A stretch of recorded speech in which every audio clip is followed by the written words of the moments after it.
once in a lifetime opportunity, and I must say my very first idioms lesson.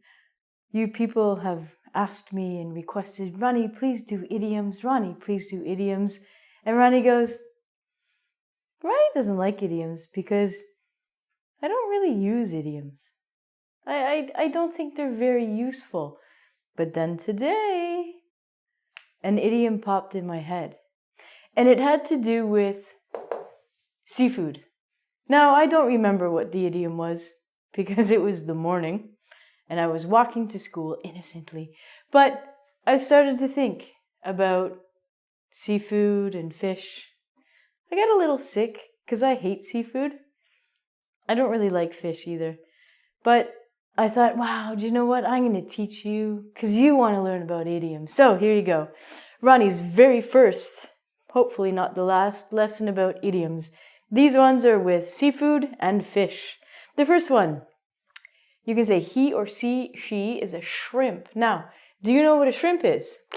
I will draw you a picture. I'm not very good at drawing pictures, but I'm going to try. So a shrimp is a little sea creature that has a lot of legs and a tail. Yeah, it looks like that. So the meaning of he's a shrimp or she's a shrimp means the person is very short. Not necessarily thin, but quite short. So you can say the person is a shrimp. You probably want to eat that person now, don't you? I don't. So he's a shrimp means a very short person.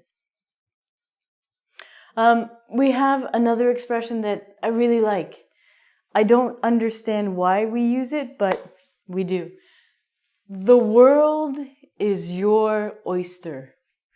Oyster is another type of seafood. It's a shellfish. Now, the problem with me in drawing shellfish is they're all going to look the same. But an oyster is quite a large shellfish. The outside of the oyster is black, and inside it can be either like an orangey pink color or it can be white. And dun dun dun dun, the thing that's very special about an oyster is they make precious pearls. So maybe you have a pearl necklace. The pearl was made in an oyster. So the expression the world is your oyster means you can do anything you want to do. Isn't that cool? The world is your oyster. Whatever you want to do, you can do it. There are no limits. If you want to do something, go and do it and get a pearl necklace. Another expression is a fine kettle of fish. This I don't think is too difficult to understand, but fine means very good, and a kettle of fish is a big pot full of fish. A long time ago, we were very dependent on nature for our food, so having a big kettle or a big pot of fish is a really, really good thing because that means that you would have a lot of food to live on. Now we have processed food and we can make genetic food, so we don't rely on nature as much as we used to. So a fine kettle of fish means you're going to eat for a while, but we mean this to mean a really, really good situation. So it's a good situation. The next one, pool shark. Pool shark, shark. Pool shark, funnily enough. Pool, maybe you're thinking of a swimming pool. Oh, no. Pool is a game. Another word for it is 8-ball, okay? A different kind of pool game is billiards. So 8-ball and pool are the same and billiards is different. But a pool shark is someone, usually a man, who is very, very, very good at the game of 8-ball or the game of pool. Just in case you don't know, 8-ball is a game. You have 16 balls here. And the object is to use a cue and to hit the balls into the pockets. So if you are a pool shark, it means you are very good at this game. This is not a good thing. Fish outta water. Now, outta is how we would normally say out of. But in native speaking, we don't say out of, we say outta. Fish outta water. So, if you think about this, if you're a fish, where do you live? The ocean, or a fish tank if you're not a lucky fish. If you are a fish out of water, what's going to happen? First of all, you're going to feel very uncomfortable, probably a little dry, and then guess what? You're going to die. So, people use the expression to say, I feel like or I felt like a fish out of water. It basically means that you feel very uncomfortable. It doesn't mean you're going to die. It just means you feel very uncomfortable. Good. The next one. This has been shortened over the years. We used to say something smells fishy. Ew, fish stinks. But we've shortened it to something's fishy. If something's fishy, it means something's a little strange or a little weird, but we don't know exactly why. We're not sure, but something may be weird. So something's fishy means something is weird or strange. Something's not right. Fresh off the boat. This sounds nice. It sounds like some really fresh seafood. Well, guess what? It isn't seafood at all. Fresh off the boat, or FOTB, apparently is a term that is used. It's actually referring to people who have immigrated to, let's say, Canada, or immigrated to a different city, or a different country.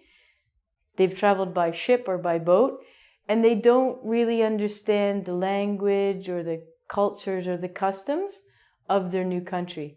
So a lot of people would say, oh, she's fresh off the boat. It means she doesn't understand the culture of what's around her. So fresh off the boat, I think it's kind of a negative term, but apparently it's used a lot. But it just means that you're a new immigrant. And you don't really know that much about the culture, but you'll learn. Funnily enough, we have another kind of shellfish, and this is a clam. Now, this is my picture of a clam. And I'm sorry, I can't draw a clam or an oyster, but a clam is usually smaller than an oyster, and it's used a lot in a soup called clam chowder. It's very common in the east coast of America and in Canada. Clams is an old word to mean money.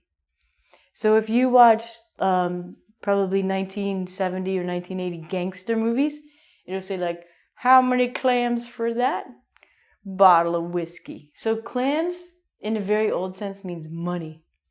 The next one, clammy, is an adjective. Clammy is kind of a strange word, but it means that you feel cold and wet or damp. So you could say, I feel clammy. It's kind of like you're in the ocean and then you get out of the ocean and you forgot your towel. So it has a bad connotation of not a good feeling. You feel kind of wet and kind of cold. So clammy means a wet and a cold feeling. Not a good feeling. The next phrase, clammed up. As an example, he clammed up during his speech. What do you think that means? He turned into a clam? Mm-mm. If someone clams up, it means their mouth becomes a clam, I guess. It means that he stopped talking. Maybe he couldn't talk. Maybe he forgot what he was going to say. So the idiom clammed up means that somebody stopped talking. Dun, dun, dun, dun, dun.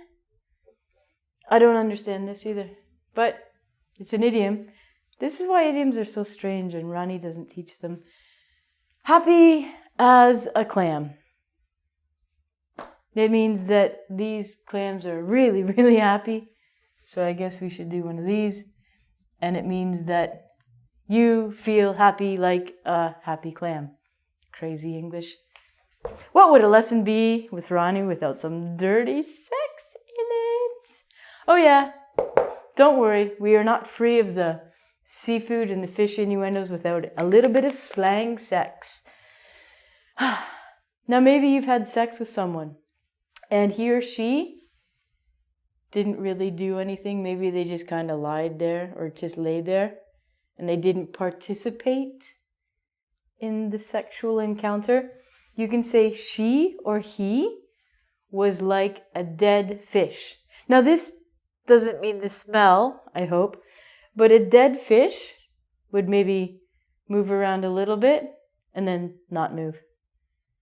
So you can imagine how exciting this person would be if you were going to have sex with someone. So it's usually used for women, I don't know why, but she was like a dead fish. This means she did not participate in the action, okay? Dead fish, bad meaning, boring. So if someone calls you a dead fish, it's not good, very boring. One of my favorites, trouser trouts. Trouser is a very old and very British word for pants. And a trouser trout or a flounder. A flounder and a trout are a kind of fish.